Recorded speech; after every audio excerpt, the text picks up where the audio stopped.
Hello, welcome, and thanks for joining us on this edition of News 2.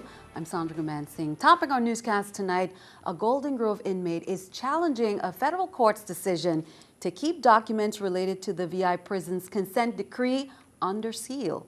Ronald Gillette, through his attorney, filed a motion to intervene earlier this month to unseal court records related to the case between the territory and the federal government. News 2's Erica Parsons has the story. A Golden Grove inmate is asking the district court to grant him access to sealed records. On May 4th, Golden Grove prisoner Ronald Gillette, through his attorney, filed a motion to intervene in the ongoing case of the United States versus the territory, where it relates to the Civil Rights of Institutionalized Persons Act, or CRIPA. Gillette, claiming First Amendment and common law, says he and the public both should have access to those documents under seal in the case. The case began in 1986 to help fix conditions at the prison. That included making sure Golden Grove inmates weren't denied their Eighth Amendment rights, which forbids cruel and unusual punishment. The court imposed a number of orders throughout the years for the prison's failure to be brought up to constitutional standards. They began settlement negotiations in 2011 before hitting on a plan. In March this year, the court granted the federal government's motion to file exhibits from their 2011 findings under seal. Both the federal government and the VI agreed that the documents contained sensitive information that could compromise the security at Golden Grove if revealed. Gillette says sealing those documents opposes the principle of open government. He also says he has a legitimate interest in the evidence since he has to endure the conditions of confinement at Golden Grove Prison. Gillette and his legal counsel maintain that the public has a right to review the documents. They cited several other cases where the Federal Court of Appeals and the Third Circuit agree that intervention is appropriate when a third party is trying to get access to court records. The territory has requested additional time to respond to Gillette's motion, which the court granted. If Gillette is allowed to intervene, it would mean that he could participate in the case as an interested third party. Erica Parsons, News 2. And the federal government has not yet responded to the motion. Gillette was turned down by a judge before in 2012 when he tried to intervene in the case. An inmate at Golden Grove Adult Correctional Facility remains in critical condition after a stabbing incident that occurred on Saturday, May 24th. According to Golden Grove, the incident happened around 9 a.m. on Saturday. The victim, Owen Brown, suffered lacerations to the stomach and was transported to the Juan Louis Hospital for immediate surgery. The suspect, Jamal Foy, has been isolated in security control. The Bureau of Corrections and the VI Police Department are conducting an investigation into the incident. The stabbing occurred amidst criticism of lack of security inside Golden Grove. Officers at the Youth Rehabilitation Center have returned to work after staging a sick-out since May 20th. The Office of Collective Bargaining filed an injunction on May 23rd to order 13 correction officers back to the job site after they either called in due to reported illness or called out and did not report to work. A temporary restraining order was issued by the Superior Court this morning. The protest is believed to be connected to a grievance filed on April 24, 2014 by the Seafarers International Union against Human Services and the Bureau of Corrections relative to negotiated raises for the correctional officers that have not been given since 2010. Police on St. Croix said a gunshot victim who walked into the Juan Louis Hospital later died from his injuries. The victim was identified as 19-year-old Len Williams. Police were notified of the gunshot victim about 11:45 p.m. on May 26. When they arrived at the hospital, officers were told that the victim was in surgery and being treated for a gunshot wound to his abdomen. Police said they were notified after 2 a.m. on May 27th that the victim died from his injuries. Police are asking for information. If you have any information about this shooting, please call detectives. Meanwhile, investigations are ongoing regarding a car accident that occurred on Polyberg Road just after 1 a.m. Monday, May 26. According to preliminary reports, a Suzuki Vitara heading west passed two vehicles at a high rate of speed. The driver later lost control of the vehicle and collided into a parked trailer. The two passengers were Hispanic males. The driver was severely injured and the passenger, 20 years of age, lost his life. The driver was taken to the Schneider Regional Medical Center for treatment.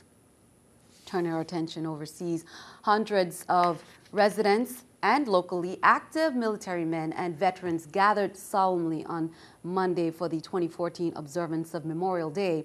From parades to gun salutes, residents showed that the fallen heroes will never be forgotten. And the veterans of war who are still living will have the country's gratitude. News April Knight has more.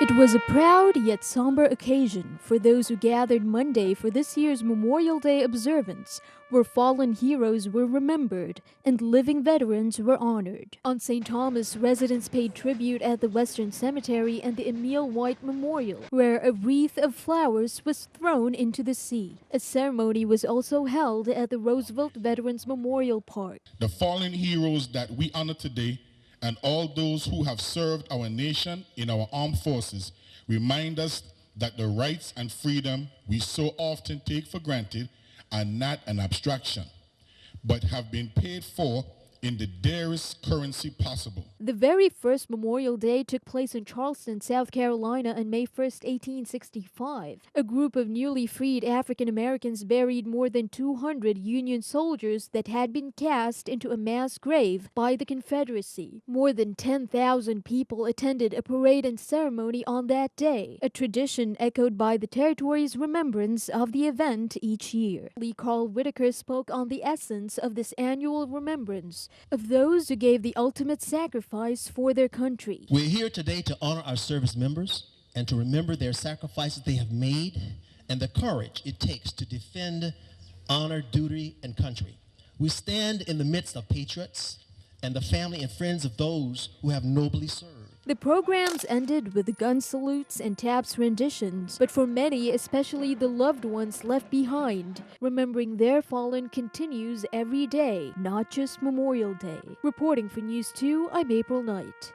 And meanwhile, on St. Croix, similar activities were held to commemorate Memorial Day on Monday. A parade marched through Times Square and down King Street in Christiansted. A solemn ceremony was also held at Christiansted Wharf, where VI Delegate to Congress Donna Christensen had the honor of tossing the memorial wreath into the water. Participants in the proceedings include members of the JROTC, the Virgin Islands National Guard, 73rd Army Band, the American Legion Post 85, and the Boy Scout Troop 7227. The U.S. is preparing to pull out the majority of the 32,000 soldiers currently stationed in Afghanistan. But today, President Obama said he wants to keep about a third of them in the country to help in the transition and to continue the battle against al-Qaeda. Craig Boswell is at the White House with more details. President Obama wants to keep nearly 10,000 troops in Afghanistan after the U.S. combat mission wraps up at the end of this year. Starting next year, Afghans will be fully responsible for securing their country. American personnel will be in an advisory role. The U.S. would have 9,800 troops stationed in Afghanistan through the end of 2015. At the beginning of 2016, that number would be cut in half, and troops would be consolidated in Kabul and at Bagram Airfield. By the end of 2016, fewer than 1,000 troops would remain to staff a security office, similar to the force that remains in Iraq. The White House has identified 2 missions for the remaining troops: training Afghan forces and providing support for counterterrorism operations against al-Qaeda. America will always keep our commitments to friends and partners who step up, and we will never waver in our determination to deny al-Qaeda the safe haven that they had before 9/11. But no soldiers will stay if Afghanistan doesn't sign a security agreement with the U.S. President Obama spoke with outgoing President Hamid Karzai Tuesday. Karzai has refused to sign the agreement, but Afghanistan is in the middle of an election, and the leading contenders have signaled their willingness to finalize the deal. Craig Boswell, CBS News, the White House. Meanwhile, keeping our eye on the economy, here's the New York Stock Exchange with our stock market watch. Everything up, the Dow 69, NASDAQ 51, S&P 11. Coming up on News 2, diversifying business and industry in the 21st century and beyond. That was the main focus of the second summit this year in Atlanta, Georgia. The summit saw heads of majority government agencies in the territory connect directly with members of the private sector as well as Virgin Islanders living on the mainland. We'll be right back.